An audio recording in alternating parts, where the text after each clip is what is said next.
Topic क्या है? प्रकाश। प्रकाश पढ़ाने से पहले एक बात याद रखिएगा कि आपसे एक ही क्वेश्चन पूछेगा कि प्रकाश है क्या, व्हाट इज दिस प्रकाश, क्या है प्रकाश। ठीक है, तो आप क्या बोलेंगे? प्रकाश एक प्रकार की ऊर्जा है। क्या है? प्रकाश एक प्रकार की ऊर्जा है, ओके, जो कि तरंग के रूप में भी चलती है और कण के रूप में भी चलती है, ओके। तो इसे हम अच्छे से एक्सप्लेन करने का प्रयास करते हैं, आप लोग कंटिन्यूटी बना के रखिएगा, ओके। देखिए प्रकाश, प्रकाश क्या है? प्रकाश एक प्रकार की ऊर्जा है। क्या है? ऊर्जा है, ओके, जो कि दो कंडीशन में ये चलती है, ओके। एक कण के रूप में चलती है, एक विद्युत चुंबकीय तरंग के रूप में चलती है, ओके। यहां तक कोई दिक्कत नहीं है। अब समझिएगा ध्यान से, आपसे क्वेश्चन पूछेगा कि प्रकाश जो है, प्रकाश जब पृथ्वी पे आती है तो कितना देर में पृथ्वी तक पहुंच जाती है। मतलब सूर्य की किरणें जब प्रकाश, सूर्य की किरणें तो प्रकाश ही है, तो वो जब पृथ्वी पे आती है तो कितना देर में, कितना टाइम लगता है पृथ्वी पर पहुंचने के लिए, ओके। तो याद रखिएगा कि सूर्य की किरणें की बात बोलेंगे तो ये हो गया सूर्य, सूर्य, ये हो गया पृथ्वी, पृथ्वी। जब प्रकाश आता है ना तो ऐसे ऐसे छोटे छोटे बंडल के रूप में आता है, ठीक है, छोटे छोटे बंडल, बंडल के रूप में आता है, ओके। और यही बंडल को क्या बोलते हैं? तो यही बंडल को बोलते हैं हम लोग फोटोन। क्या बोलते हैं? फोटोन बोलते हैं, ओके। और इसका खोज पूछ लिया आपसे कि इसका खोज कौन किए थे, खोज जो किए थे ये किस वैज्ञानिक ने इसका खोज किया था? तो याद रखिएगा आइंस्टीन, आइंस्टीन, आइंस्टीन नाम के वैज्ञानिक थे, वही जो है फोटोन के खोज किए थे, जो कि प्रकाश जो है, सूर्य का प्रकाश पृथ्वी तक जो पहुंचता है ये छोटे छोटे बंडल के रूप में पहुंचते हैं पृथ्वी तक। और कितना देर में पहुंचता है पृथ्वी तक? तो याद रखिएगा कितना देर में पहुंचेगा? तो 8 मिनट 16 सेकेंड, 8 मिनट 16 सेकेंड में जो है ये पृथ्वी तक प्रकाश पहुंच जाती है, ओके। यहाँ तक कोई दिक्कत नहीं है, अच्छे समझ में आ गया होगा। और चंद्रमा अगर पूछ लिया, चंद्रमा की बात बोलेंगे तो ये हो गया चंद्रमा। चंद्रमा सबसे क्वेश्चन पूछेगा कि चंद्रमा का प्रकाश जो है पृथ्वी तक कितना देर में पहुंचता है? तो क्या बोलेंगे? पृथ्वी तक कितना देर में पहुंचता है? तो याद रखिएगा 1.3, ठीक है, 1.3 देता है, मतलब कि 1 मिनट 30 सेकेंड में पहुंचता है, या फिर 1.28 भी आपको देखने को मिलेगा, ओके। कोई दिक्कत नहीं है, आप मार सकते हैं, ओके। तो चंद्रमा को जो प्रकाश है ये पृथ्वी तक कितना देर में पहुंचता है? तो 1 मिनट 3 सेकेंड में, ओके, 1 मिनट 30 सेकेंड में, 1 मिनट 30 सेकेंड में, ओके, पॉइंट लगा है ना। तो 1 मिनट 30 सेकेंड में जो है पृथ्वी तक ये चंद्रमा पहुंचता है प्रकाश, पृथ्वी तक। पृथ्वी की उपग्रह की बात बोलेंगे तो पृथ्वी का उपग्रह जो है ये एक ही उपग्रह है, वो कौन है? तो चंद्रमा है। चंद्रमा क्या है? तो एक उपग्रह है, उपग्रह है, ओके। यहां तक कोई दिक्कत नहीं है, अच्छे से समझ में आ गया होगा आप लोग को। आपसे क्वेश्चन पूछेगा कि प्रकाश जो है, प्रकाश तो दो कंडीशन में पहुंचता है, एक कण के रूप में, एक विद्युत चुंबकीय तरंग के रूप में, ठीक है। दोनों तरह के आपको देखने को मिलेगा, कण और विद्युत चुंबकीय तरंग दोनों तरह देखने मिलेगा, ओके। अब समझिएगा ध्यान से, आपसे क्वेश्चन पूछेगा कि कणिका, ठीक है, कणिका सिद्धांत कौन दिया था? मतलब कौन बताया था कि प्रकाश जो है कण के रूप में चलती है, ठीक है, कण के रूप में चलती है, ये कौन बताए थे? तो याद रखिएगा कणिका, इसे बोलते हैं कणिका सिद्धांत। कणिका सिद्धांत जो है किस वैज्ञानिक ने दिया था? ठीक है, तो क्या बोलेंगे आप लोग? तो याद रखिएगा कणिका सिद्धांत जो दिए थे वो दिए थे न्यूटन। कौन दिए थे? वो न्यूटन दिए थे, ओके। यहां तक कोई दिक्कत नहीं है। कणिका सिद्धांत कौन दिए थे? वो न्यूटन दिए थे, ठीक है। और तरंग पर, और देखिए कण के रूप में चलती है ये किसने बताया था? ये न्यूटन बताए थे, ओके। और प्रकाश तरंग के रूप में चलती है ये कौन बताए थे? ये कौन बताए थे? ये बताए थे हाइगेंस। हाइगेंस नाम का वैज्ञानिक थे, वही बताए थे कि प्रकाश जो है तरंग के रूप में चलती है, ओके। और कण के रूप में चलती है ये कौन बताए थे? तो न्यूटन बताए थे, ओके। यहाँ तक कोई दिक्कत नहीं है। ओके, अब देखिए, अब आपसे क्वेश्चन पूछेगा कि प्रकाश के वेग की गणना किस वैज्ञानिक ने किया था। ठीक है, तो क्या बोलेंगे, रोमर। क्या बोलेंगे, रोमर नाम का वैज्ञानिक था जो कि प्रकाश के वेग की गणना किया था। प्रकाश का वेग, इसका गणना किस वैज्ञानिक ने किया था, तो याद रखिएगा रोमर।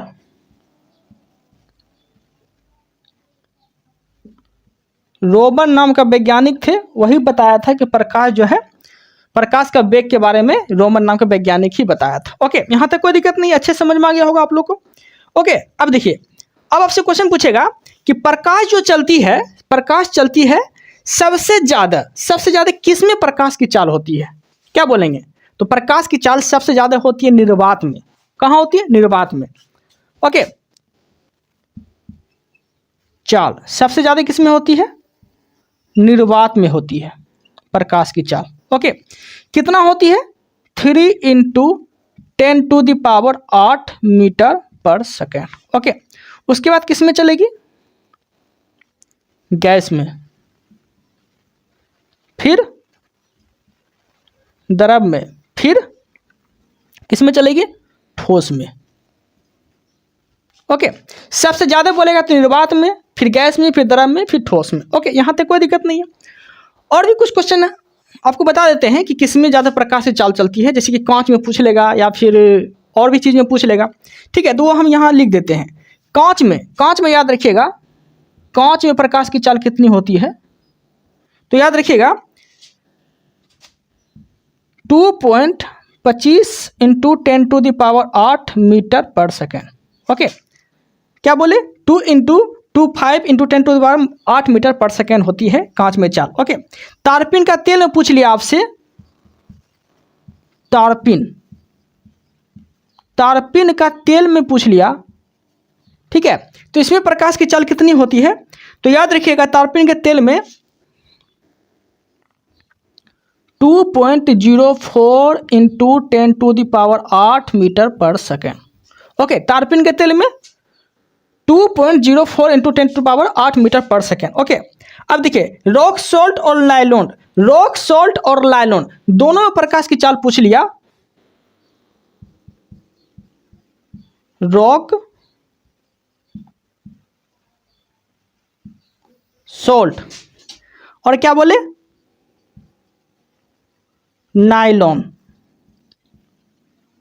रॉक सॉल्ट और नायलॉन दोनों में प्रकाश की चाल कितनी होती है, तो याद रखिएगा 1.96 × 10⁸ मीटर पर सेकेंड। ओके, नायलॉन में। ओके, यहां तक कोई दिक्कत नहीं, अच्छे समझ में आ गया होगा आप लोग को। अब जो है प्रकाश के स्रोत, अब प्रकाश के स्रोत देख लेते हैं। ठीक है, प्रकाश के स्रोत जो है वो आपको एग्जाम में भी क्वेश्चन मिलता है इससे, तो समझिएगा प्रकाश के स्रोत।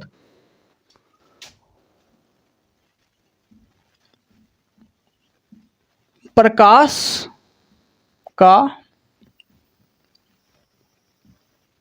स्रोत। ओके, समझिएगा ध्यान से। पहला आपको देखने मिलेगा प्रदीप्त। ओके, अब देखिए, दूसरा देखने को मिलेगा अप्रदीप्त। तीसरा देखने मिलेगा आपको पारदर्शक।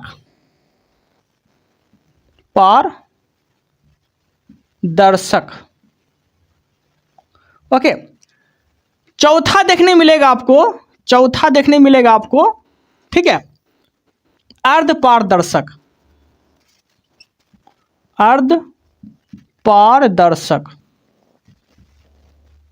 ओके, और पांचवा आपको देखने मिलेगा अपारदर्शक।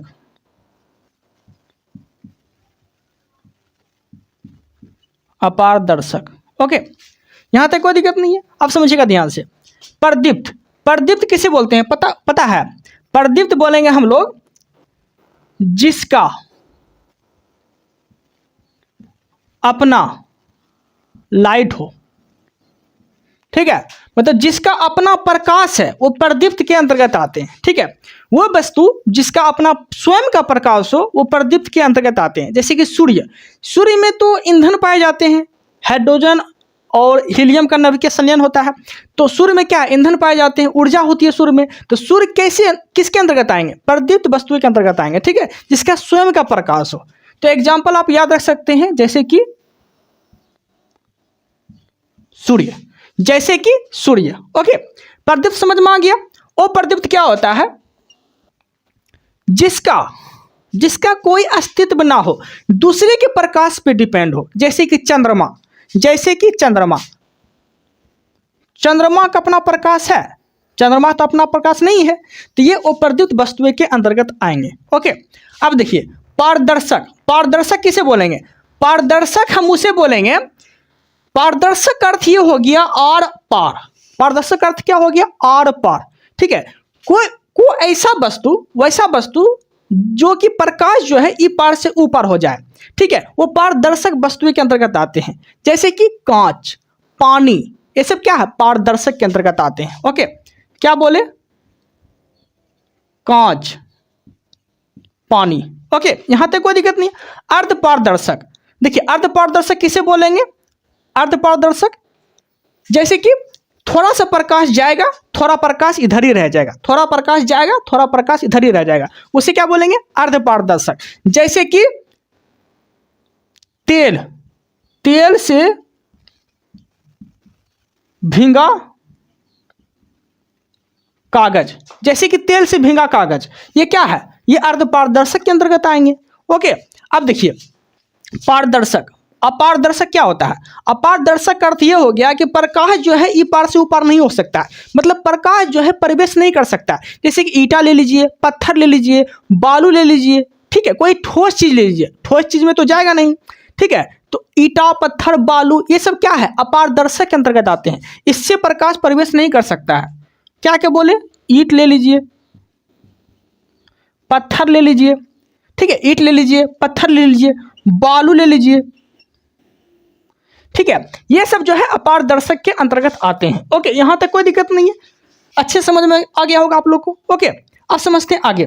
स्क्रीनशॉट लेना चाहेंगे तो आप ले सकते हैं।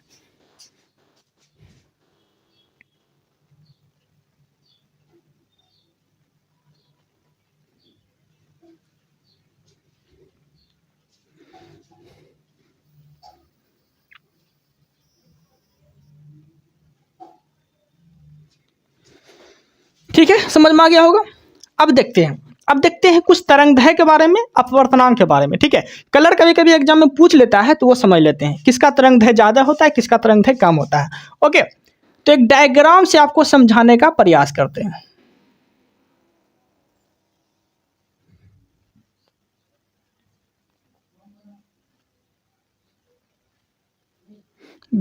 डायग्राम में आपको याद रखना है बिब गियोर,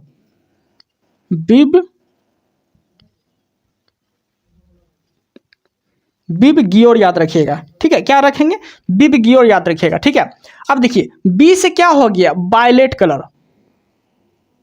मतलब बैगनी, क्या बोलते हैं इसे, बैगनी, बैगनी। ठीक है, ई से क्या हो गया, इंडिगो। ठीक है, बी से क्या हो गया, ब्लू। जी से क्या हो गया, ग्रीन। ई से, वाई से क्या हो गया, येलो। ओ से क्या हो गया, ऑरेंज। आर से क्या हो गया, रेड। ठीक है, अब आपसे क्वेश्चन पूछेगा इनमें से बताइए कि किसका तरंगदैर्घ्य ज्यादा है। ठीक है, तो आप क्या बोलेंगे, आप तो सिंपल सा आंसर मार देंगे, रेड। रेड का तरंगदैर्घ्य ज्यादा होता है, रेड का तरंगदैर्घ्य ज्यादा होता है। ठीक है, क्या होता है, ज्यादा होता है। ओके, और बैगनी का तरंगदैर्घ्य क्या होता है, सबसे कम होता है। ओके, सबसे कम होता है। क्या होता है, बैगनी तरंगदैर्घ्य सबसे कम होता है। ओके, अब देखिए बैगनी से आपसे क्वेश्चन पूछेगा। ठीक है, तो एक चीज याद रखिएगा कि लाल का ना सिर्फ तरंगदैर्घ्य ही ज्यादा होता है, बाकी सब चीज, बाकी सब चीज कम होता है। जैसे कि अपवर्तनांक, जैसे कि अपवर्तनांक ले लीजिए, ठीक है, जैसे क्या बोले, जैसे कि अपवर्तनांक ले लीजिए, प्रकीर्णन ले लीजिए, आवृत्ति ले लीजिए, ऊर्जा ले लीजिए, अपवर्तनांक ले लीजिए, प्रकीर्णन ले लीजिए, आवृत्ति ले लीजिए, ठीक है, आवृत्ति ले लीजिए, ऊर्जा ले लीजिए।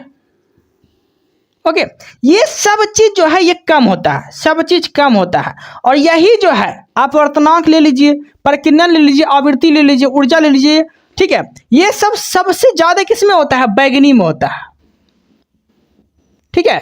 इसमें क्या होता है, अब वर्तनांक भी ज्यादा होता है बैगनी का, ठीक है, प्रकीर्णन भी ज्यादा होता है बैगनी का, ऊर्जा भी ज्यादा होता है बैगनी का, सब चीज ज्यादा किस में होगा, तो होगा बैगनी में, ठीक है। तो रेड रंग मतलब लाल रंग का जो तरंग है, मतलब लाल रंग का जो कलर है, इसमें सिर्फ तरंग है ज्यादा होता है, बाकी सब चीज क्या होता है, सब चीज कम होता है, अपवर्तनांक, प्रकीर्णन, आवृत्ति, सब चीज कम होता है, और यही सब चीज जो है किस में ज्यादा होता है, तो बैगनी में ज्यादा होता है। ओके, आपसे क्वेश्चन पूछते हैं, आपसे क्वेश्चन गिराते हैं, ठीक है। क्वेश्चन है मेरा, क्वेश्चन याद रखिएगा कि निम्न में से किसकी ऊर्जा ज्यादा है, निम्न में से किसकी ऊर्जा ज्यादा है, ऊर्जा किस रंग की ऊर्जा ज्यादा है, ऑप्शन देते हैं। पहला याद रखिएगा नीला, ठीक है, पहला याद रखना है आप लोगों को क्या, नीला, दूसरा हरा, ठीक है, तीसरा क्या याद रखेंगे, तीसरा याद रखिएगा पीला, फिर नारंगी, पीला, फिर नारंगी।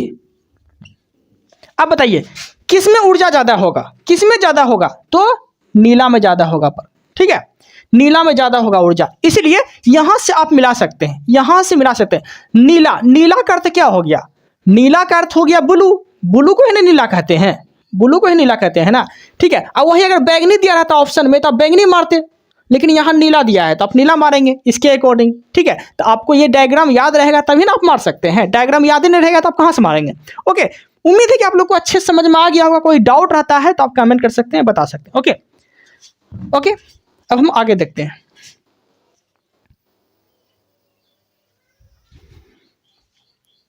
ओके,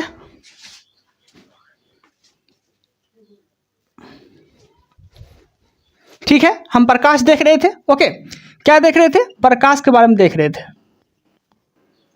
ओके, अब देखिए प्रकाश के गुणों के बारे में हम लोग जानेंगे, क्या जानेंगे, प्रकाश के गुण। ओके, ध्यान से समझिएगा गुण किसे बोलते हैं। प्रकाश में आपको वैरायटी देखने को मिलेगा, वैरायटी समझते हैं ना, खाना पीना खाते होंगे या फिर भोज में जाते होंगे तो एक से एक वैरायटी देखने को आपको मिलता होगा, ठीक है, कटहल का सब्जी, कुछ मिठाई, तरह तरह का होता है ना। तो प्रकाश में वैरायटी आपको पढ़ने को मिलेगा, जैसे प्रकाश का परावर्तन, प्रकाश का प्रकीर्णन, प्रकाश का वन विक्षेपण, ठीक है, प्रकाश का अपवर्तन, प्रकाश का पुनः आंतरिक परावर्तन, वो सारा आपको ये वैरायटी पढ़ने को मिलेगा। ओके, तो वो समझते हैं, अच्छे से एक्सप्लेन करते हैं। ओके, आप लोग कंटिन्यूटी बना के रखिएगा। तो पहले हम क्या पढ़ेंगे, पहले हम जानेंगे प्रकाश का परावर्तन, ठीक है। दूसरा क्या जानेंगे, दूसरा जानेंगे प्रकाश का अपवर्तन। ओके, तीसरा क्या जानेंगे, तीसरा जानेंगे प्रकाश का प्रकीर्णन, ठीक है। प्रकाश का प्रकीर्णन, प्रकीर्णन से पहले जो है ना ये देख लेते हैं हम, पुनः आंतरिक परावर्तन, अपवर्तन, पुनः आंतरिक परावर्तन, पुनः आंतरिक परावर्तन, ठीक है। चौथा देखेंगे हम लोग प्रकीर्णन, प्रकाश का प्रकीर्णन। ओके, चौथा देखेंगे, पांचवा देखेंगे हम लोग, ठीक, क्या क्या देखें, प्रकाश का परावर्तन, अपवर्तन, प्रकाश का आंतरिक परावर्तन, प्रकाश का प्रकीर्णन, ठीक है, प्रकाश का वर्ण विक्षेपण, वर्ण विक्षेपण, ठीक है। छठा क्या देखेंगे, छठा क्या देखेंगे, छठा देखेंगे प्रकाश का व्यतिकरण, व्यतिकरण, ठीक है। प्रकाश का व्यतिकरण, अब क्या देखेंगे, प्रकाश का ध्रुवन, प्रकाश का ध्रुवन, ठीक है, ध्रुवन देखेंगे। ये सब क्या है, ये सब प्रकाश की वैरायटी है। ओके, ये सब क्या है, तो प्रकाश की वैरायटी है जो अभी आपको पढ़ाएंगे, हम लोग पढ़ेंगे, ठीक है, समझिएगा। अब देखिए, पहला देखेंगे हम लोग प्रकाश का परावर्तन, ध्यान से समझिएगा। ओके, देखिए, मान लीजिए ये सूर्य है, सूर्य है। ओके, प्रकाश का परावर्तन घटना कैसे होता है समझिएगा। मान लीजिए पृथ्वी है, पृथ्वी है। अब मान लीजिए कोई चिकनी तल है, ये कोई पृष्ठ है, चिकनी चिकनी कोई पृष्ठ है। ओके, प्रकाश आएगा ऐसे करके, टकरा गया, टकरा गया, अब टकरा के ये वापस लौट जाएगा, टकरा के ये वापस लौट जाएगा, ठीक है। और ये क्या है, बीच वाले, बीच वाला ये अभिलंब है, क्या है, बीच वाला, इसे क्या बोलते हैं, तो इसे बोलते हैं अभिलंब, अभिलंब बोलते हैं। इंग्लिश में क्या बोलेंगे, नॉर्मल, इंग्लिश में क्या बोलेंगे, नॉर्मल बोलेंगे। अब समझिएगा, हम तो पढ़ा रहे हैं प्रकाश का परावर्तन, ठीक है। तो सूर्य का प्रकाश आएगा ये चिकनी तल पे, चिकनी पृष्ठ पे टकरा के वापस वापस जब लौट जाएगा ना, वापस, तो यही घटना को बोलते हैं प्रकाश का परावर्तन। यही घटना को क्या बोलते हैं, प्रकाश का परावर्तन। अब समझिएगा ध्यान से, किरण जब आती है, किरण जब आ रही है, किरण जब आ रही है, तो आने वाले किरण को क्या बोलते हैं, आपतित किरण, आपतित, आपतित किरण क्या बोलते हैं, आपतित किरण बोलते हैं। इंग्लिश में क्या बोलेंगे, इंसिडेंट रे, इंसिडेंट रे, ठीक है। और इधर लौट के चला गया, लौट के चला गया, इसे क्या बोलेंगे, रिफ्लेक्टिव रे, क्या बोलेंगे, प्रकाश का परावर्तित किरण, क्या बोलेंगे, वापस जब लौट के गया तो क्या बोलेंगे, परावर्तित किरण, परावर्तित किरण, इसे क्या बोलेंगे, रिफ्लेक्टिव रे, रिफ्लेक्टिव रे, ठीक है। आया, किरण जब आ रहा है, किरण जब आया, किरण जब आया तो इसे बोलेंगे आपतित किरण, और किरण जब लौट के वापस चला जाएगा तो उसे बोलेंगे रिफ्लेक्टिव, रिफ्लेक्टिव रे, ठीक है। यहाँ तक कोई दिक्कत नहीं है। इसे बोलते हैं इंग्लिश में इंसिडेंट रे, हिंदी में क्या बोलते हैं, आपतित किरण, और ये वापस जब चल जाएगा, परावर्तित जब हो जाएगा, इसे बोलेंगे परावर्तित, रिफ्लेक्टिव रे। ओके, यहाँ तक कोई दिक्कत नहीं, अच्छे समझ में आ गया होगा आप लोग को। ओके, तो ये था प्रकाश का परावर्तन। अब क्या देखेंगे, प्रकाश का अपवर्तन, प्रकाश का अपवर्तन समझिएगा। ओके, समझिएगा ध्यान से, प्रकाश का अपवर्तन देखिएगा, सेम यही लॉजिक लगेगा, सेम जो है यही लॉजिक लगेगा,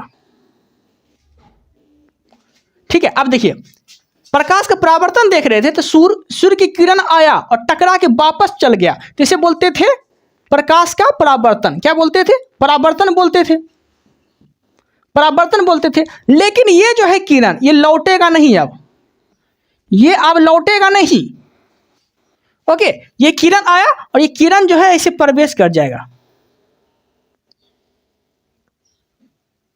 ये किरण क्या होगा, ऐसे प्रवेश कर जाएगा, ठीक है। तो जब किरण जब प्रवेश कर जाए, टकरा के वापस नहीं जाए, टकरा के वापस नहीं जाए, बल्कि प्रवेश कर जाए, ठीक है, वो घटना को बोलते हैं प्रकाश का अपवर्तन। क्या बोलते हैं, प्रकाश का अपवर्तन, ठीक है।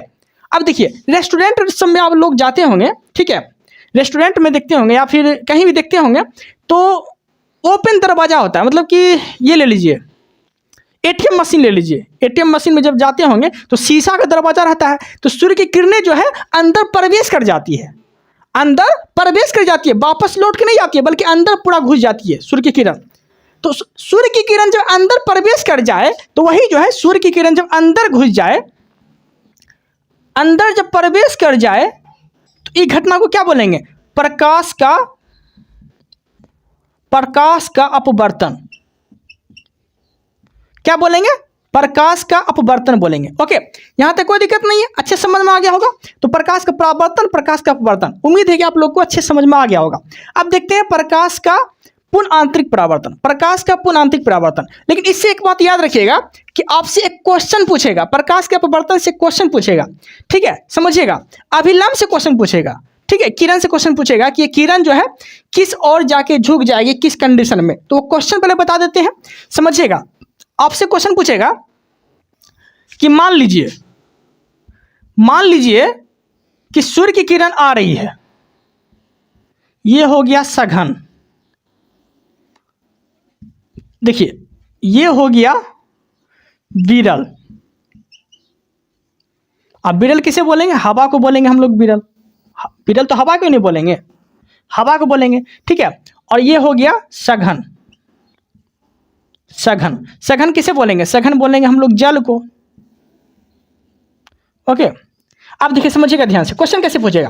क्वेश्चन पूछेगा जब प्रकाश जो है विरल से सघन में जाती है, जब प्रकाश विरल से सघन में जाती है तो ये जो किरण है किस ओर झुकेगी? अभिलंब तो इसे बोलते थे हम लोग, अभिलंब। एक क्वेश्चन पूछेगा आपसे कि जब किरण विरल से सघन में जाती है तो ये प्रकाश की जो किरण है किस ओर झुकेगी? अभिलंब की ओर झुकेगी कि अभिलंब से दूर झुकेगी? तो आपका आंसर क्या होना चाहिए? तो अभिलंब की ओर झुकेगी, ठीक है। क्या होगा? अभिलंब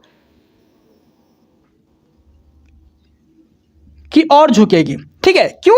जब विरल से सघन में जाएगा प्रकाश, तब जब विरल से सघन में जाएगा प्रकाश तो क्या होगा? अभिलंब की ओर झुकेगा। ओके, वही अगर उल्टा पूछ लिया सघन से विरल में जाएगा प्रकाश तो कहां झुकेगा?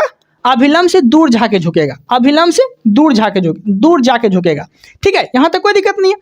विरल से सघन में गया प्रकाश तो किरण कहां जाके झुकेगा? अभिलंब की ओर झुकेगा, वहीं पे जाके झुक जाएगा। ओके, लेकिन यही अगर प्रकाश सघन से विरल में जाएगा तो अभिलंब से दूर जाके झुक जाएगा, डायग्राम बना के समझाते हैं। ये तो हो गया अपवर्तन की घटना, अभिलंब की ओर झुक जाएगा। तो जब विरल से सघन में जाएगा प्रकाश तो अभिलंब की ओर झुक जाएगा। अब उल्टा समझाते हैं आपको। अब देखिए, ये अभिलंब हो गया, ये प्रकाश हो गया, ये जो है उस वक्त देखे थे विरल से सघन, अब देखते हैं सघन से विरल, देखते हैं सघन से विरल, ये हो गया विरल, ठीक है। विरल मतलब क्या हो गया? हवा। और सघन मतलब क्या हो गया? जल, ठीक है। अब देखिए क्वेश्चन कैसे पूछेगा। ये हो गया किरण मतलब प्रकाश, ठीक है।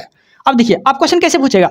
जब किरण सघन से मतलब जल से, सघन से हवा में प्रवेश करे, मतलब विरल में प्रवेश करे तो ये किरण जो है किस ओर झुकेगा? तो क्या बोलेंगे आप लोग? तो किरण जो है अभिलंब से दूर जाके झुकेगा, ओके, अभिलंब से दूर जाके झुकेगा। और ये घटना को जानते क्या बोलते हैं? प्रकाश का पूर्ण आंतरिक परावर्तन, ठीक है। जब प्रकाश का पूर्ण आंतरिक परावर्तन होगा तभी जाके जो है ना किरण अभिलंब से दूर जाके झुकेगा, ओके। यहां तक कोई दिक्कत नहीं है। क्या क्या देखे? परावर्तन देखे, अपवर्तन देखे, पूर्ण आंतरिक परावर्तन देखे, अब प्रकीर्णन देखते हैं। ओके, प्रकीर्णन समझिएगा क्या होता है। प्रकीर्णन देखिए क्या होता है। जैसे कि ये सूर्य है,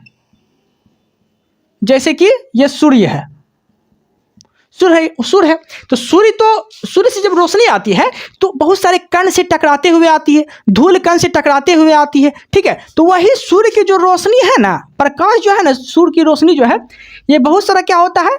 धूल कण से टकरा के आती है, ठीक है, धूल कण से टकरा कर आती है, ओके। तो यही धूल कण जो है ना, यही धूल कण से जब टकरा के आती है तो ये जो है किरण क्या होता है? रंगों में बिखर जाता है।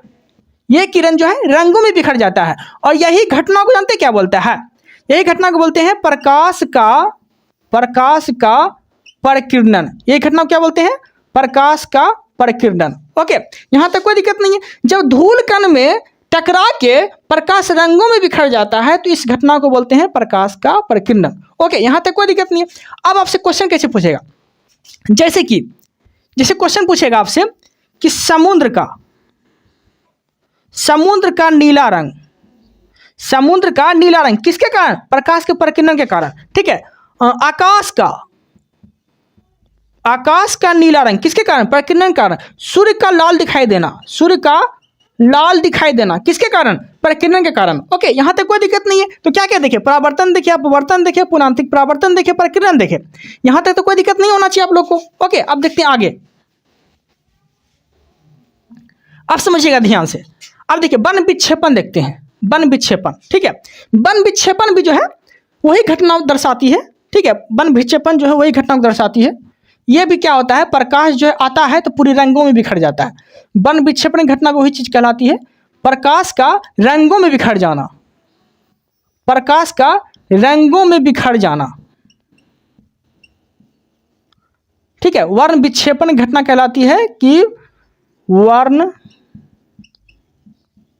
विक्षेपण।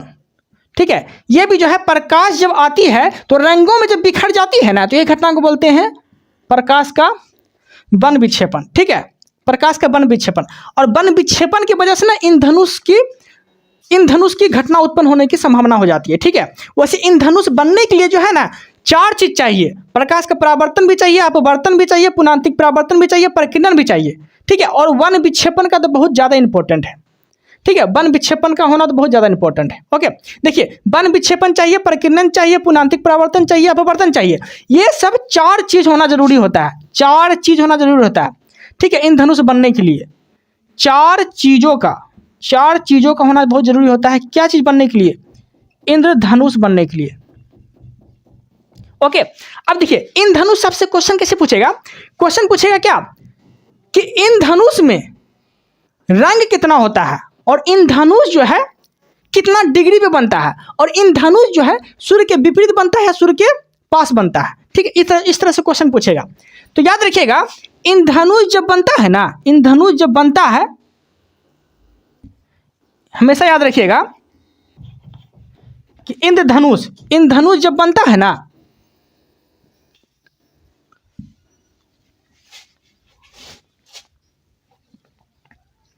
देखिएगा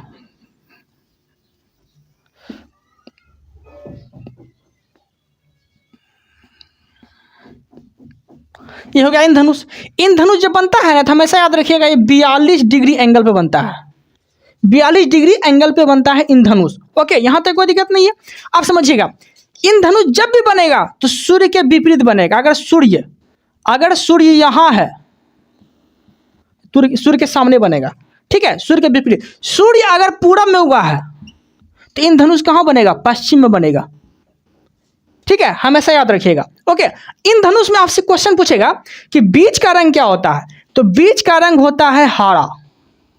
बीच का रंग होता है हरा, और ऊपर वाला जो रंग होता है, ऊपर वाला रंग होता है लाल, और सबसे नीचे वाला जो रंग होता है वो होता है बैगनी। ठीक है, और इंद्रधनुष में टोटल रंग कितना होता है? तो 7 रंग होता है। और 7 रंग का ट्रिक आपको बता देते हैं, याद रखिएगा। बेंजानी, हा, पी, नाल। समझिएगा, बे से बैगनी हो गया। ठीक है, जो से जामुनी हो गया, नी से नीला हो गया, हो से हरा हो गया, पी से पीला हो गया, नो से नारंगी हो गया, लो से लाल हो गया। ओके, याद रखिएगा। बस खाली बीच का रंग पूछेगा, बीच का रंग कौन होता है? तो हरा होता है। ऊपर का रंग कौन होता है? तो लाल होता है। नीचे का रंग कौन होता है? तो नीचे का रंग बैगनी होता है। बस इतना ही क्वेश्चन पूछेगा। ओके, यहां तक कोई दिक्कत नहीं, अच्छे समझ में आ गया होगा आप लोग को। ओके, अब देखते हैं हम लोग व्यतिकरण। ठीक है, एक व्यतिकरण देख लेंगे, एक देखेंगे विवर्तन, एक देखेंगे विवर्तन। ओके, समझिएगा ध्यान से। अच्छे समझ में आ गया होगा आप लोग को। कोई डाउट होता तो आप कमेंट कर सकते हैं। ओके, इंद्रधनुष के बनने के लिए क्या चीज जरूरी है? प्रकाश का अपवर्तन, प्रकाश का पुनांतिक परावर्तन, प्रकीर्णन, प्रकाश का वन विक्षेपण, ये सब होना जरूरी है। ओके, अब समझिएगा, आप समझाने जा रहे हैं व्यतिकरण। व्यतिकरण क्या होता है? देखिए, व्यतिकरण क्या होता है? जब सूर्य की रोशनी, मतलब ये हो गया सूर्य से किरण निकलती है। सूर्य की रोशनी जब एक ही बिंदु पर पड़ती है तो वो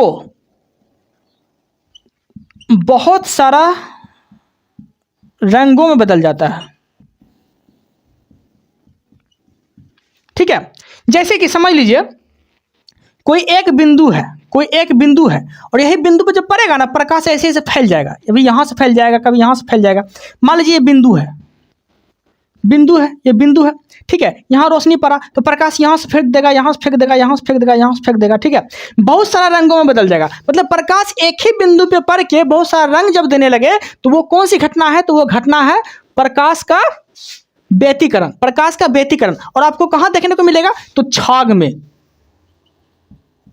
छाग में मतलब साबुन का बुलबुला में, साबुन का बुलबुला में, साबुन के बुलबुला में आपको देखने को मिलेगा व्यतिकरण। ओके, यहां तक कोई दिक्कत नहीं है। अब विवर्तन समझिएगा, विवर्तन क्या होता है। ठीक है, विवर्तन, विवर्तन यहां समझाने का प्रयास करते हैं हम।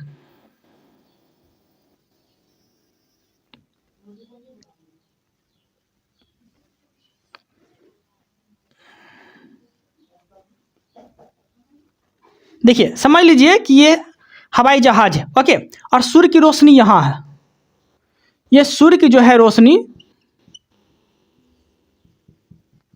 सूर्य की रोशनी इस पे पड़ रही है। ठीक है, सूर्य की रोशनी इस पे पड़ रही है। तो इस सूर्य की रोशनी जो है हवाई जहाज में टकरा के, मतलब कि हवाई जहाज में टकरा के ये रोशनी क्या होगा? इधर जाके मुड़ जाएगा। ये रोशनी क्या होगा? इधर जाके मुड़ जाएगा। ठीक है, मतलब कि सूर्य की किरण का मुड़ना, सूर्य की किरण या फिर प्रकाश का मुड़ना, प्रकाश का मुड़ना, प्रकाश के मुड़ने की घटना को क्या बोलते हैं? विवर्तन बोलते हैं। क्या बोलते हैं? विवर्तन की घटना बोलते हैं। प्रकाश के मुड़ने की घटना को विवर्तन की घटना बोलते हैं। ऐसा हम क्यों बोले? क्योंकि प्रकाश जो है ना, विवर्तन घटना जब भी होती है तो ये हमेशा ऊंचाई पे होती है। ये हमेशा ऊंचाई पे होगा, ऊंचाई पे, जमीन पे नहीं होता बल्कि हमेशा ऊंचाई पे होता है। ठीक है, ऊंचाई पे होता है, याद रखिएगा। तो क्या क्या चीज देखिए? प्रकाश का परावर्तन, अपवर्तन, पुनः आंतरिक परावर्तन, प्रकीर्णन, वन विक्षेपण, व्यतिकरण, विवर्तन। अब देखते हैं ध्रुवण। ध्रुवण क्या होता है समझिएगा। ध्रुवण सीधे से याद रखिएगा कि ध्रुवण हम लोग किसे बोलेंगे। देखिए ध्रुवण किसे बोलेंगे, देखिएगा ये प्रकाश की रोशनी आ रही है, आ रही है ना। अब देखिएगा क्रिकेटर, कोई क्रिकेटर खिलाड़ी को देखते होंगे आप लोग, वो चश्मा, मतलब चश्मा पहनता है, रंगीन चश्मा पहनता है, गिलास पहनता है। ठीक है, अब देखिए मान ले रोहित शर्मा ले लेते हैं, रोहित शर्मा मान ले ये है। ठीक है, और ये मान ले गेंद है, ये मान ले गेंद है। पहले समझिएगा, पूरा क्वेश्चन समझिएगा। और यहाँ से ये कैच लेने जा रहा है, यहाँ से ये कैच ले, नीचे है रोहित शर्मा और गेंद यहाँ पर ऊपर गया तो कैच लेगा। ठीक है, तो कैच लेगा तभी ना जब इसको रोशनी, जब इसको जो है अच्छा से बॉल दिखाई पड़े। लेकिन ये क्या होता है, इस वक्त क्या होता है, इस वक्त ना ध्रुवण की घटना उत्पन्न हो जाती है। जैसे सूर्य की रोशनी पड़ा तो सूर्य की रोशनी जो है बहुत सारा जो है रोशनी कभी इधर भटक गया, कभी इधर भटक गया, कभी इधर भटक गया, कभी इधर भटक गया, कभी इधर भटक गया। ठीक है, तो इसको ना रोहित शर्मा को क्या होता है, ये गेंद दिखाई नहीं देता है, प्रकाश के सामने आ जाएगा, ऐसे चुंधराएगा, ऐसे करेगा। ठीक है, अब वो कहां से ले पाएगा कैच? ध्रुवण की घटना उत्पन्न हो गया। जब ध्रुवण की घटना जब उत्पन्न हो गया तो कहां से कैच ले पाएगा? उसको बॉल ही नहीं दिखाई पड़ेगा। इसलिए देखते हो क्रिकेटर खिलाड़ी लोग को वो चश्मा पहनता है, और वो चश्मा जो रहता है वो कौन सा गिलास का रहता है? तो पोलराइड ग्लास का रहता है, पोलराइड ग्लास का रहता है। ठीक है, पोलराइड ग्लास रहता है।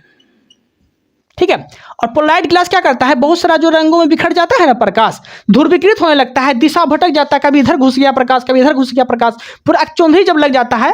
ठीक है, अकचौंधी टाइप जो लगता है, तो यही पोलराइड ग्लास क्या करता है, यही सब प्रकाश को ऐसे समेट के एक जगह एकत्रित कर देता है, एक जगह एकत्रित कर देता है। उसके बाद जो है पोलराइड ग्लास जब लगा रहता है रोहित शर्मा के चश्मा आंख में, उसके बाद जो है ये गेंद को आसानी से जो है ये कैच कर लेता है, आसानी से ये कैच कर लेता है। ओके, यहाँ तक कोई दिक्कत नहीं, अच्छे समझ में आ गया होगा आप लोग को।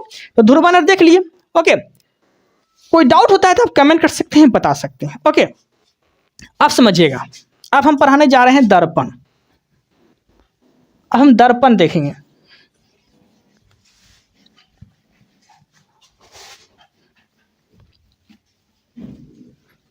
आज की क्लास में आपको क्वेश्चन इतना देखने को मिलेगा ना, देखिए अब क्या देखेंगे, दर्पण, ठीक है, दर्पण देखेंगे।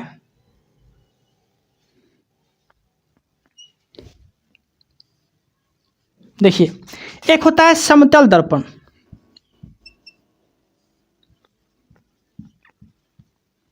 समतल दर्पण, और एक होता है गोलीय दर्पण।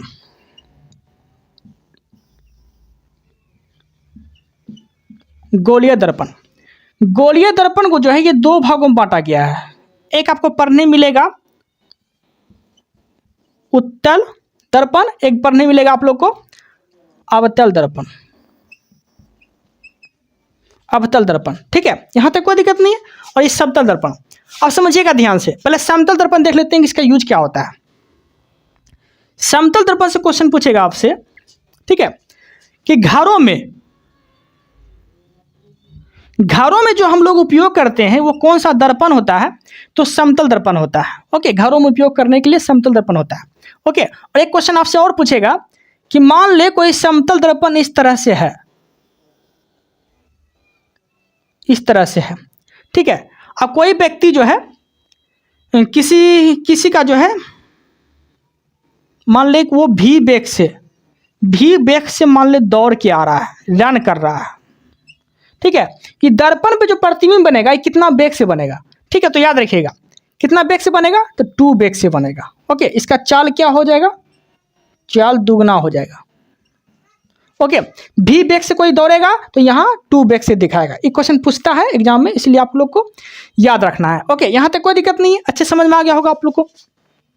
अब एक क्वेश्चन और पूछेगा आपसे, एक क्वेश्चन और पूछेगा, क्वेश्चन पूछेगा कि 2 समतल दर्पण है, मान ले 2 समतल दर्पण पे है और 60 डिग्री पे, ठीक है, 60 डिग्री पे मान ले झुका हुआ है, झुका हुआ है, तो उसमें जो है कितना प्रतिबिंब बनेगा, उसमें कितना प्रतिबिंब बनेगा, ठीक है, उसका कितना प्रतिबिंब बनेगा, ठीक है। इस तरह से क्वेश्चन पूछेगा आपसे। आप समझिएगा, जब 60 डिग्री पे जो 2 समतल दर्पण झुका हुआ है तो उसमें प्रतिबिंब कितना बनेगा, ये क्वेश्चन है आपका, ठीक है। तो प्रतिबिंब कितना बनेगा, तो याद रखिएगा, इसका ट्रिक याद रख लीजिएगा आप लोगों को। सूत्र, इसका सूत्र होता है 300 n बराबर 360/थीटा, 360/थीटा। थीटा का मान कितना है, 60 है, थीटा का मान कितना है 360, थीटा का मान कितना है, तो 60 है, तो 60 यहाँ दे दिए, ठीक है, n बराबर 360/थीटा, ये हो गया। आपसे क्या पूछा, कितना प्रतिबिंब बनेगा ना, तो 1 0 1 0 काट देना है, छोछा के 36, छोछा के 36, ठीक है। तो छोछा के 36 जो 6 आया, तो ये तो सम संख्या है, ये तो सम संख्या है। तो याद रखिएगा कि जब भी ऐसा क्वेश्चन गिरे, कि क्वेश्चन पूछे कि 2 समतल दर्पण है, 60 डिग्री पे खड़ा है, ठीक है, उसमें कितना प्रतिबिंब बनेगा, तो जब भी ऐसा क्वेश्चन दे तो याद रखिएगा कि सम में कभी भी आंसर नहीं आएगा, सम में आंसर नहीं आएगा। मान लीजिए 6 आ गया, तो 6 में क्या करना है, 6 में 1 माइनस कर देना है, तो आंसर क्या हो जाएगा, 5 हो जाएगा, ठीक है। आपका आंसर क्या हो जाएगा, 5 हो जाएगा इसका आंसर। ओके, यहां तक कोई दिक्कत नहीं है। अब दूसरा क्वेश्चन समझिएगा। अब मान ले, अब देखिए, अब मान ले कि 90 डिग्री दे दिया, 90 डिग्री पे झुका हुआ है, तो वही करना है, n बराबर 360/90, वही करना है, 1 0 1 0 कट जाएगा, 9 चौक 36, 4 हो जाएगा, ठीक है। तो 4 तो सम संख्या है, तो 4 में 1 माइनस कर देना है, 3 इसका आंसर हो जाएगा, ठीक है, यहाँ तक कोई दिक्कत नहीं है। अब देखिए, अब मान ले 40 डिग्री एंगल पर झुका हुआ है, ठीक है, 40 डिग्री एंगल दे दिया, तो क्या करेंगे, n बराबर 360/थीटा, तो क्या देंगे, n बराबर 360, थीटा का मान कितना था, 40 था, 1 0 1 0 काट दिए, 1 0 1 0 काट दिए, कितना आंसर है, 9 चौक 36, 2 आ गया। तो 9 तो विषम संख्या है, 9 तो विषम संख्या है, तो विषम क्या बोले थे कि विषम आ सकता है पर सम नहीं आ सकता है, तो विषम आपका आंसर हो जाएगा। ओके, यहाँ तक कोई दिक्कत नहीं। अब मान लीजिए काट के 10.5 आ गया, मान ले काटने छाटने के बाद 10.5 आ गया, तो आपका आंसर कितना होगा, बस इसको जो है 0.5 को हटा देना है, आपका आंसर 10 आ जाएगा, ठीक है। इस तरह से क्वेश्चन पूछे जब भी, तो आप बता दीजिएगा। ओके, यहाँ तो कोई दिक्कत नहीं है। अच्छे समझ में आ गया होगा आप लोग को। तो समतल दर्पण का भी समझ में आ गया होगा। अब देखते हैं हम लोग उत्तल दर्पण और अवतल दर्पण। ठीक है,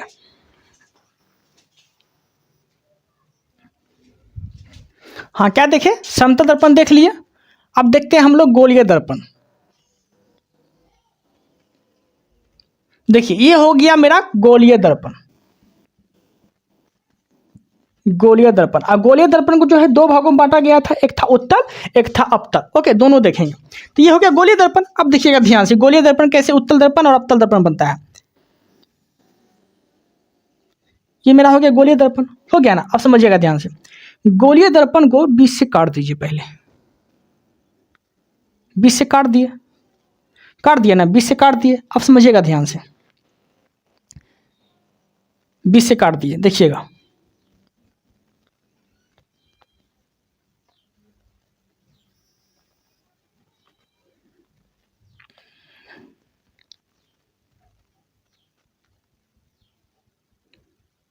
देखिए, अब समझिएगा ध्यान से, ये जो है उठा हुआ भाग, उठा हुआ जो भाग है ये कौन सा दर्पण है, इसे आप कौन सा दर्पण बोलेंगे?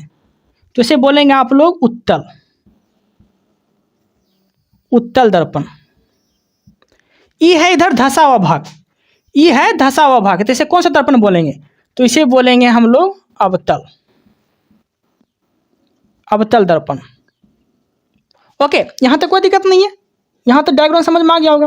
तो याद रखिएगा कि हमेशा डिसाइड जो किया जाता है ना कि ये उत्तल दर्पण होगा या फिर अवतल दर्पण होगा। ठीक है, तो हमेशा बायां साइड देख के, यहाँ बाएं साइड से हम देख रहे हैं। ठीक है, तो ये उठा हुआ जो इधर भाग है, इसी से ना पता किए, उठा हुआ इधर भाग है तो ये उत्तल दर्पण है, धंसा हुआ इधर भाग है तो ये अवतल दर्पण है। समझ में आ गया होगा डायग्राम आप लोग को। अब इसका जो है कार्य देख लेते हैं, इसका कार्य क्या है, कार्य समझिएगा। इसका कार्य है, देखिए इससे ना आपको दो तरह का क्वेश्चन पूछेगा, क्वेश्चन पूछेगा। पहला क्वेश्चन पूछेगा कि प्रकाश, प्रकाश से पूछेगा कि प्रकाश जब उत्तल दर्पण पे डालेंगे तो इसमें प्रकाश फैलाएगा कि सिकुड़ाएगा, फैलाएगा कि सिकुड़ाएगा। जब प्रकाश जब उत्तल दर्पण पे डालेंगे हम, ठीक है, तो प्रकाश फैलेगा कि सिकुड़ेगा? तो याद रखिएगा प्रकाश फैलेगा,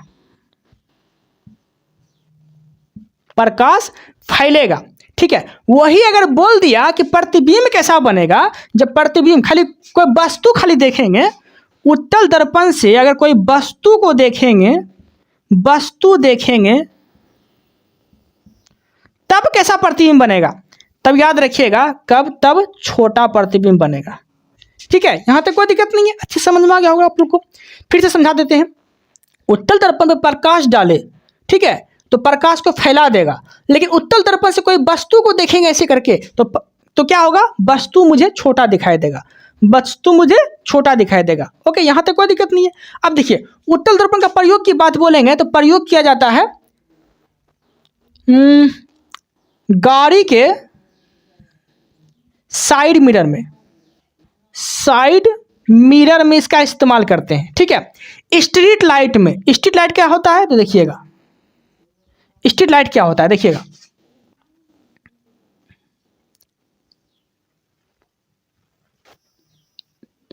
ये हो गया स्ट्रीट लाइट। ठीक है, यहां से रोशनी जा रहा है। ठीक है, तो प्रकाश का क्या काम है? फैलाना।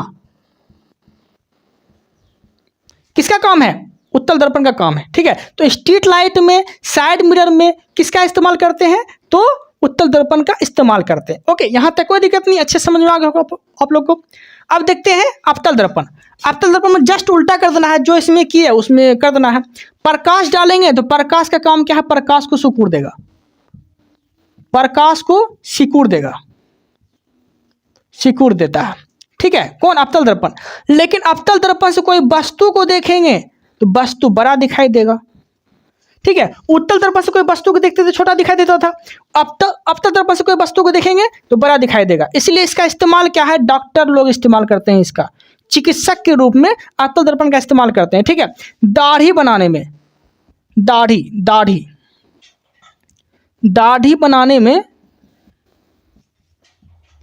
में भी अवतल दर्पण का ही इस्तेमाल करते हैं। ओके, यहां तक कोई दिक्कत नहीं, अच्छे समझ में आ गया होगा। आओगे आप लोग को। अब समझिएगा, अवतल दर्पण और उत्तल दर्पण समझिएगा। जब ये प्रकाश को सिकुड़ता था, जब प्रकाश को सिकुड़ता था, इस घटना को, प्रकाश को जब सिकुड़ देता था तो इस घटना को क्या बोलते थे? इस घटना को बोलते थे हम लोग, क्या बोलते थे?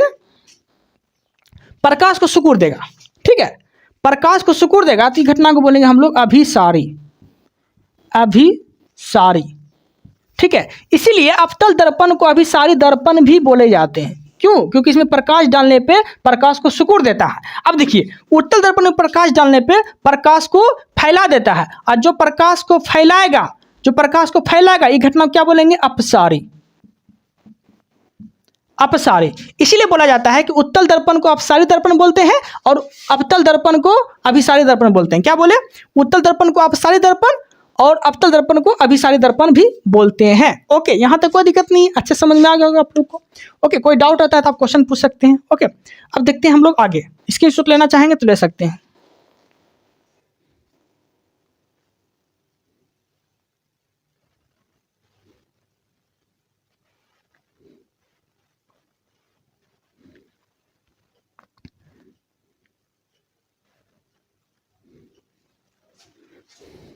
ओके,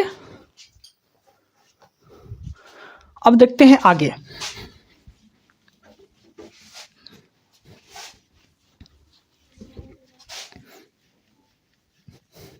अब देखिए, अब हम रंग के बारे में जानेंगे कि रंग क्या होता है। ओके, रंग देखेंगे आप, आपको 3 तरह का रंग देखने को मिलेगा, कलर। ओके, पहला देखने मिलेगा प्राथमिक, प्राथमिक रंग।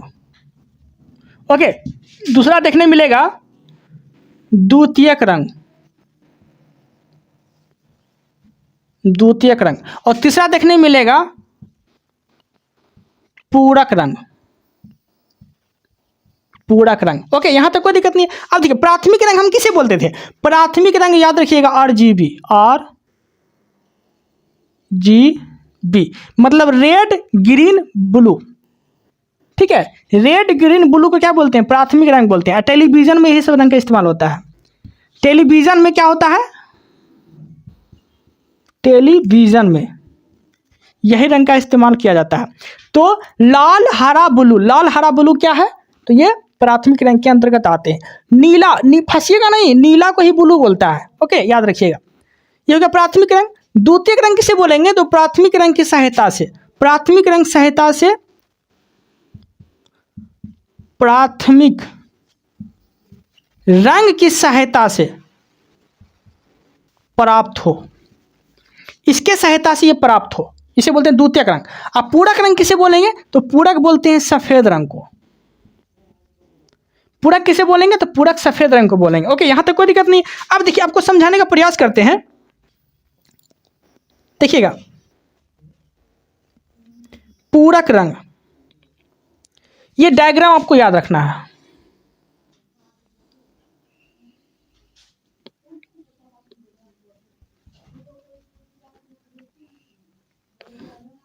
ये डायग्राम आपको याद रखना है। देखिए,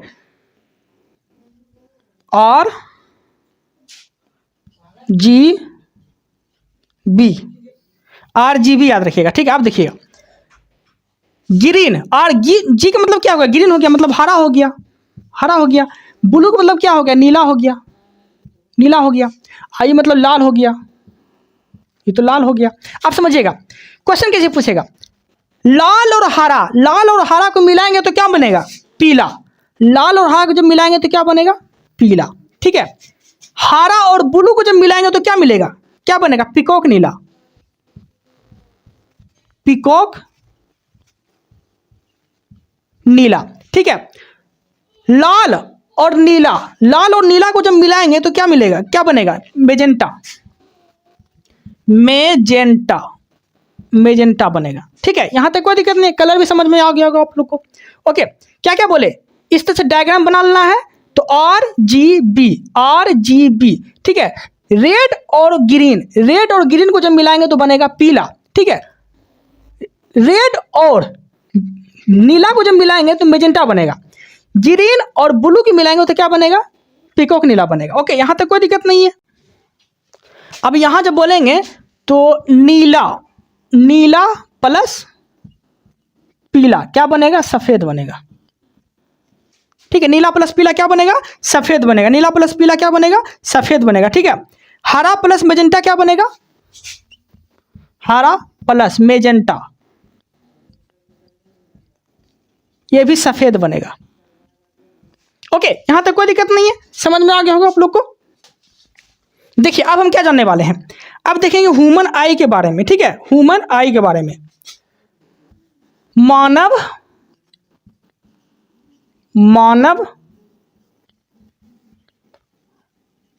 आई के बारे में। ठीक है, मानव आई के बारे में जानेंगे हम लोग। ठीक है, समझिएगा ध्यान से। मानव से क्वेश्चन पूछेगा कि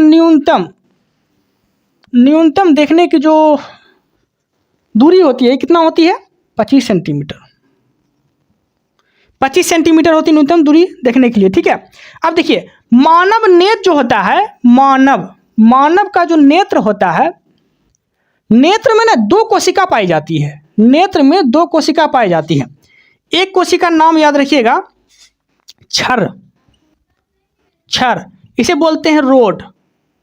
क्या बोलेंगे? रोड। ऐसे बोलते हैं शंकु, और शंकु को क्या बोलेंगे? कोन्स। ठीक है, अब समझिएगा, दोनों को काम समझिएगा। मानव नेत्र में 2 तरह की कोशिका पाई जाती है। क्या पाई जाती है? सेल पाई जाती है। ओके, एक देखने को मिलेगा छर, एक देखने को मिलेगा शंकु। ठीक है, अब समझिएगा, छर का काम क्या है? तो प्रकाश की तीव्रता को पता करना, प्रकाश की तीव्रता का पता करना। ओके, यहां तक कोई दिक्कत नहीं है। अब देखिए शंकु, इसका काम क्या है? रंग पहचानना। शंकु रूप के काम क्या है? रंग का पता चलना, रंग पहचानना। जब ये प्रॉब्लम हो जाता है ना तो याद रखिएगा कि कलर ब्लाइंडनेस हो जाता है, शंकु रूपी जब कोशिका में प्रॉब्लम आ जाती है तब। ओके, यहां तक कोई दिक्कत नहीं है। नेत्र, मानव नेत्र का जो कलर होता है ये किसके ऊपर डिपेंड करता है?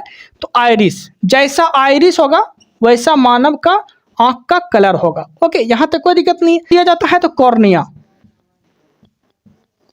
कॉर्निया दान दिया जाता है। जब नेत्र दान देते हैं तो क्या दान? कर दृष्टि दोष, दूर दृष्टि दोष, जरा दृष्टि दोष और बिंदुकता क्या होता है वो सारा हम यहां जानेंगे। ठीक है, अब देखिएगा, पहले जानेंगे हम लोग निकट दृष्टि दोष। ठीक है, अब समझिएगा निकट दृष्टि दोष क्या होता है। निकट दृष्टि दोष में क्या होता है कि निकट की वस्तु दिखेगी, निकट की तो वस्तु दिखेगी लेकिन दूर की नहीं दिखेगी, दूर का नहीं दिखेगा। ओके, और निकट में कौन सा उपचार के लिए, कौन सा लेंस, क्योंकि इसमें तो लेंस काम करेगा, कौन सा लेंस इस्तेमाल करेंगे निकट दृष्टि दोष में? तो याद रखिएगा अवतल। ठीक है, कभी फंस जाएंगे तो याद रखिएगा निकट कितना अक्षर का शब्द है? 1 2 3, 3 अक्षर का शब्द है। 1 2 3 4 अक्षर का शब्द है, तो 3 के साथ 4 इस तरह से लगा सकते हैं। ओके, यहां तक कोई दिक्कत नहीं है। अब देखते हैं दूर दृष्टि दोष। दूर दृष्टि में कौन सा लेंस का इस्तेमाल करेंगे? तो उत्तल लेंस का इस्तेमाल करते हैं। ठीक है, उत्तल लेंस का इस्तेमाल करते हैं। अब देखिएगा, उत्तल लेंस का इस्तेमाल करते हैं दूर दृष्टि दोष में। दूर दृष्टि दोष में क्या होता है कि दूर का वस्तु दिखेगा, लेकिन नजदीक का नहीं दिखेगा। ओके, यहां तक कोई दिक्कत नहीं है। अब देखिए दूर दृष्टि दोष में उत्तल लेंस का इस्तेमाल करते हैं, तो याद रखिएगा दूर जो है ये कितना अक्षर का शब्द है? 1 2 अक्षर का शब्द है। ओके, 1 2 3, उत्तल लेंस कितना अक्षर का शब्द है? उत्तल 3 अक्षर का शब्द है। ओके, तो 2 के साथ 3 और 3 के साथ 4। ओके, इस तरह से निकट दृष्टि दोष में क्या होता है? लेंस की गोलाई बढ़ जाती है, लेंस का गोलाई बढ़ जाता है। और दूर दृष्टि उसमें क्या होता है? लेंस का गोलाई घट जाता है। ओके, यहाँ तक कोई दिक्कत नहीं है। अब देखिए क्वेश्चन पूछेगा कि मानव नेत्र में जो प्रतिबिंब बनता है वो कहाँ बनता है? रेटिना पर। मानव नेत्र में प्रतिबिंब कहाँ बनेगा? नेत्र में जो प्रतिबिंब बनता है कहाँ बनता है? तो रेटिना बनता है। कहाँ बनता है? रेटिना। मानव नेत्र में जो प्रतिबिंब बनता है ये कहाँ बनता है? तो रेटिना बनता है यहाँ पर। और रेटिना पर कैसा प्रतिबिंब बनता है? तो याद रखिएगा वास्तविक और उल्टा, वास्तविक और उल्टा प्रतिबिंब बनता है रेटिना पर। ओके, यहां तक कोई दिक्कत नहीं है। कांतरिक कोण अगर आपसे पूछेगा तो वो देख लेते हैं। ये क्वेश्चन एक्स्ट्रा है, स्टैटिक में आता है। कांतरिक कोण जैसे कि हीरा, जैसे कि हीरा का पूछ लिया क्या बोलेंगे? 24.4। ठीक है, जल का पूछ लिया तो, जल का पूछ लिया तो जल का याद रखिएगा 48.75। ठीक है, ये क्या था? कांतरिक कोण था। ओके, अब अपवर्तनांक देख लेते हैं। अपवर्तनांक भी पूछता है एग्जाम में, तो अपवर्तनांक याद रखिएगा वायु का, वायु